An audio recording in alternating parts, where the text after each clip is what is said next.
Estamos de volta aqui no nosso programa 30 Minutos, hoje entrevistando o delegado Protogênio de Queiroz. Eu tinha acabado o primeiro bloco perguntando ao delegado, o senhor acredita que há possibilidade de acabar com a corrupção no Brasil, delegado?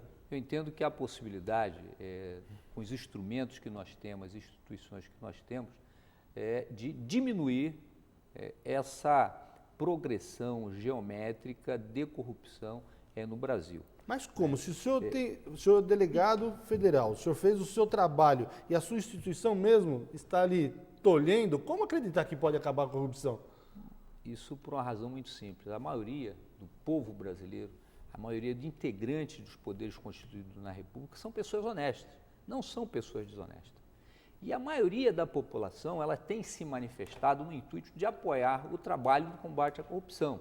Eu tenho percorrido o Brasil há mais de 17 meses, dando palestras em universidades, sindicatos, associações, em câmaras municipais, assembleias legislativas, visitando várias cidades no Brasil, notadamente agora neste ano de 2010, concentrado no estado de São Paulo, e tenho recebido várias manifestações de brasileiros e brasileiras, principalmente dessa nova geração que está chegando. Logo que nós executamos a Operação Satyagraha, eu recebi uma manifestação muito carinhosa e muito significativa, que foi de uma amiguinha chamada Júlia, que é uma criança que mora em Londrina, e ela fez uma carta para mim e um desenho, e entregou ao pai dela que chegasse às minhas mãos. E olha o que a Júlia... Deixa eu mostrar aqui. Pode falar. A manifestação da Júlia. Ela expressa aqui o seu sentimento. Delegado Protogênio de Queiroz, por favor, não desista. E desenha o pavilhão nacional e aqui simbolizando, acredito que a semelhança até dela, ou do pai dela, ou da mãe dela, ou do próprio delegado Protogênio. Quantos anos tinha a Júlia? Nessa época ela contava com 7 anos de idade. Então, isso foi logo após a decretação, a execução da Operação Satyagraha, além de manifestação de colegas do Ministério Público também, no Brasil afora. E o que mais me chamou a atenção foi uma palestra que eu dei na cidade de Londrina e também na palestra que eu dei aqui em São Paulo, e no interior de São Paulo, em Ribeirão Preto, onde essa palestra que eu dei em Londrina foi para crianças da escola de ensino fundamental, ou seja, crianças de 8 a 15 anos. E eles externaram todas as suas questões, todas as suas dúvidas, num formulário que foi distribuído pelo diretor da escola. E tem algumas perguntas aqui, são muitas perguntas, foram mais de 1000 crianças no auditório que lotaram, e algumas delas externaram aqui o verdadeiro sentimento nosso do brasileiro, do comum brasileiro hoje, como eles veem hoje as nossas instituições e os homens públicos. Então, nós temos aqui a pergunta da Giovana, que me perguntou no auditório e eu tive que responder. A Giovana, você acha que a justiça no Brasil favorece os ricos ou os políticos? Olha o que essa criança está questionando. A Gabriela, qual a função do legislativo e o judiciário no Brasil de hoje? Quer dizer, será que essas instituições hoje funcionam suficientemente para resolver os problemas hoje que estão colocados a todos os dias na nossa sociedade? O Gabriel Carvalho, sabemos que há uma grande trama de corrupção na política do Brasil. É possível que nós, cidadãos, lutemos pelo cumprimento das leis, mesmo para os poderosos e influentes?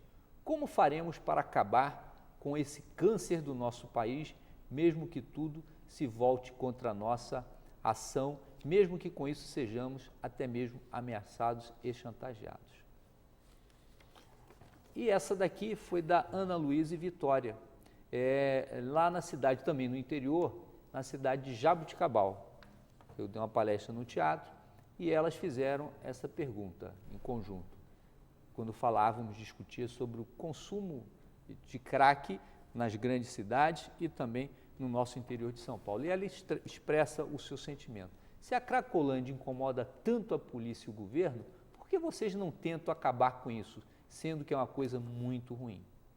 Então, esse sentimento, né, externado por esses brasileiros e brasileiras, esses brasileirinhos e essas brasileirinhas de hoje que estão chegando nesse mundo de meu Deus agora, eles já sabem o que está acontecendo no nosso país, já sabem se posicionar diante de situações que ocorrem hoje na nossa República Brasileira, no campo político, no campo da ética, no campo da moral. Eles querem dizer o seguinte: olha, nós sabemos, só que nós não podemos fazer nada porque somos pequenos. Vocês são grandes, têm responsabilidade e ocupam um espaço no Estado brasileiro e perante a sociedade brasileira. Faça alguma coisa para resolver os problemas do nosso país, do nosso Brasil, que está muito ruim. Apesar das conquistas desse novo mandato que nós tivemos do presidente Lula, dessa nova gestão, mas ainda há muito por fazer. Perdeu-se os valores na nossa República, né, no que diz respeito à ética, à moral, respeito aos símbolos nacionais, né, e, sobretudo, de valorizar a posição política do cidadão honesto. Porque hoje a política ficou desqualificada, ficou desprestigiada, ficou desgastada e afastaram os homens e mulheres honestos que pretendem ajudar o nosso país nesses desafios que o Brasil hoje atravessa, no desenvolvimento que nós estamos aí presenciando, né? Desde a descoberta da camada de pré-sal, do petróleo na camada de pré-sal, até mesmo a posição econômica que o Brasil tem hoje, né? Liderando aí uma posição econômica e financeira diante da crise financeira que assolou alguns países da Europa e até mesmo dos Estados Unidos. Mas, doutor Protásio, aí a Giovana não reforça essa questão quando ela fala aqui, né? Você acha que a justiça no Brasil favorece os ricos e os políticos? Então, como quebrar essa situação? Sim, o que a Giovana ela apresentou para nós é o seguinte: olha, a justiça brasileira hoje, ela só é eficaz para negro, pobre, para desempregado, para pessoas menos favorecidas. Basta ver as nossas carceragens, as nossas cadeias públicas e as nossas penitenciárias. Estão abarrotadas de pessoas pobres e humildes. Não tem nenhum rico que se apoderou, que desviou recurso público, que está na cadeia. O Arruda que eu digo, está na né? cadeia. Ainda está numa Agora, melhor, né? evidentemente que, diante dessa exigência, né, da nossa amiguinha Giovana aqui, do que ela pensa do judiciário brasileiro, o judiciário brasileiro agora deu sinais de recuperação da sua imagem, quando essa decisão histórica colegiada do STJ e do ministro Marco Aurélio, que exemplarmente colocou na cadeia um governante em exercício, que foi o governador Arruda, por tentar obstruir o trabalho da justiça e por estar envolvido em crimes de corrupção. Não só ele, como outros políticos relacionados a esse escândalo que foi de Brasília. E de tudo, ela também acrescenta que o poder legislativo também carece de uma certa credibilidade, carece de uma certa posição de trabalho que venha a ser revertido para a sociedade, para o nosso país. Por quê? Porque a política hoje, ela ficou relegada a um segundo plano. A política hoje, dizer que vai entrar para a política, que vai fazer a política em algum partido político, significa que há um sentimento da maioria dos brasileiros de não acreditar nesta pessoa, neste cidadão. Está errado esse sentimento. O sentimento que nós temos agora é de ocuparmos os nossos lugares na política brasileira, porque as mudanças que são necessárias no nosso país não se dá só no nível técnico. No nível técnico é necessário, mas há um limite. Eu ocupei um cargo no nível técnico da estrutura do Estado brasileiro. Fiquei limitado, não me permitiram avançar mais. Então, aonde que vem a maior mudança? No Legislativo. Dentro do Congresso Nacional, mas, olha, dentro da política brasileira. No Legislativo mesmo, a gente vê assim, por exemplo, o próprio Arruda se afastou antes de ser cassado e voltou eleito pelo povo. O ACM foi cassado, não, se afastou antes também e voltou. O Jader voltou, o Maluf voltou. Quer dizer, a própria população coloca eles lá de volta.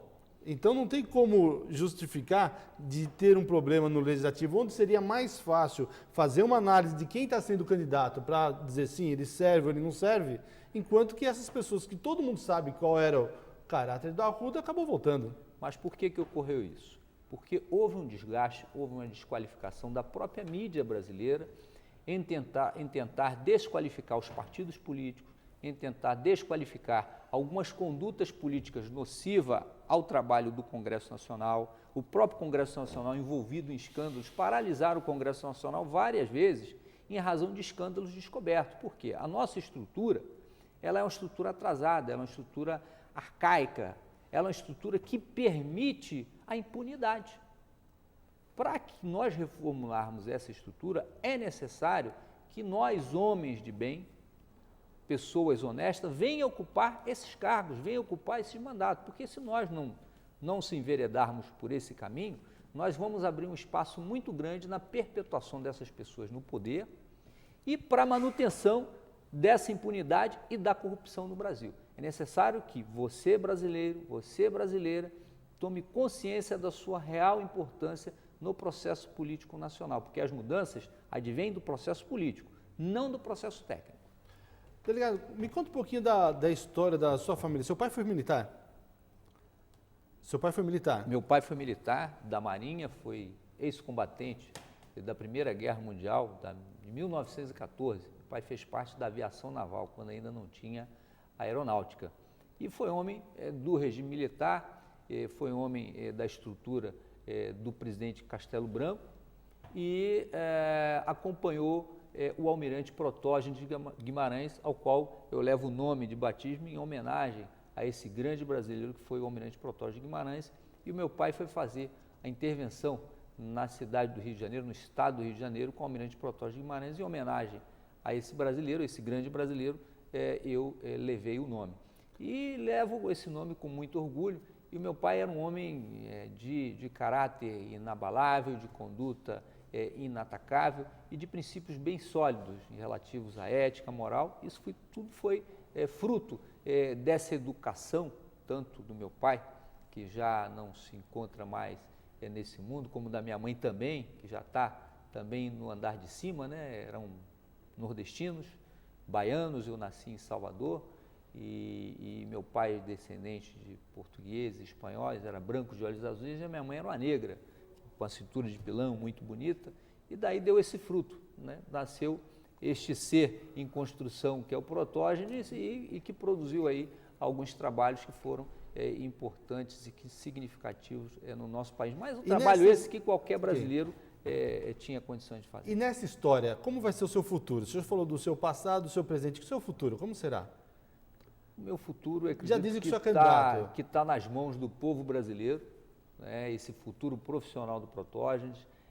Para mim foi difícil encarar esta decisão de seguir um caminho pela política brasileira, ou seja, esse caminho está traçado inicialmente a minha filiação a um partido político. Eu me filiei a uma organização partidária e conclamo a todos os brasileiros de participar desse processo político em alguma organização partidária, né? Em especial... Então, se o partido convocá-lo, a possibilidade de o senhor ser candidato? Meu nome está colocado à disposição do PCdoB, que é o partido que eu estou filiado, me filiei no dia 7 de setembro de 2009, onde eu considero uma data importante para o meu país, para o povo brasileiro e, sobretudo, uma data que eu considerei uma data importante para marcar a luta contra a corrupção, o 7 de setembro. E foi um ato significativo, porque é um ato de conclamação de todos os brasileiros a participarem desse processo. No momento, o meu nome está colocado à disposição de vocês e do meu partido político para ver qual o melhor caminho dentro do Congresso Nacional, quando assim a legislação eleitoral autorizar. Estamos chegando ao final do nosso programa, então nós entrevistamos o delegado Protógenes de Queiroz. Fico contente com a sua participação, pode ter certeza que a sensibilidade do povo acaba fazendo caminhar por caminhos diferentes. E o seu caminho, com certeza, vai ser parte da história, como foi desse 8 de junho que o senhor contou. Espero que o senhor volte aqui antes ainda do final do ano com muito boas notícias para a população brasileira. Com certeza, eu que agradeço, né, o nosso programa 30 Minutos, a você, Walter, e a toda a estrutura, toda a equipe desta televisão que muito contribui para a transformação social que o nosso país precisa. Obrigado a todos os telespectadores e até uma próxima. Muito bem, você que está em casa, obrigado pela sua participação. E não esqueça que pior do que não ler jornal é ler apenas um jornal. Por isso, leia o jornal ABC Repórter. Boa noite.